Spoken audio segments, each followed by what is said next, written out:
ai cha lo ke nyan on chi mo inde thon ku le te go ni ba kol dit na weli jo ko lo pot ko nya pet ko hi go jal ti chiang go jam ga na chi lum ago ko ga nong nyan den man ku jal ka ke ji ma ka me na chi lu gem aya won tu le ka dia lai chak ton ku lok to go ku ni ba kol dir ko chin ke ni cha loy na ber nya ti go nya jam ga che ben ga nye wa ko man chi ye na lom nin go ba nim jar ye na chi bu kum ka chi kum le te ya na chi bu pol ka ke che ge de ba ni ma che du er ken ting dit ben ga kom wai ya la jam ko che na ma kam we ai cha mo wo dia wo ben ko ga na betong die ne lwel a ji ti je ga yin nyan die te den ye wok te tin wok dia ka yu ni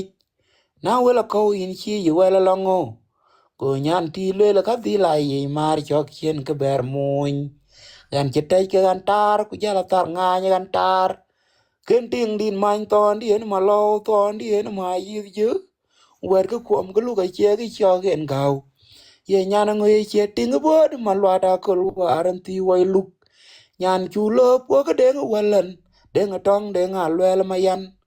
na lo ku hit de le ka de ngan chem ko ma bi ya tok ko be jora ba ga tieng ba dia ta pen din nya yo ngi cho ken wo jur pol mu re ki che thong ma lwal awan mi ao be du ka lor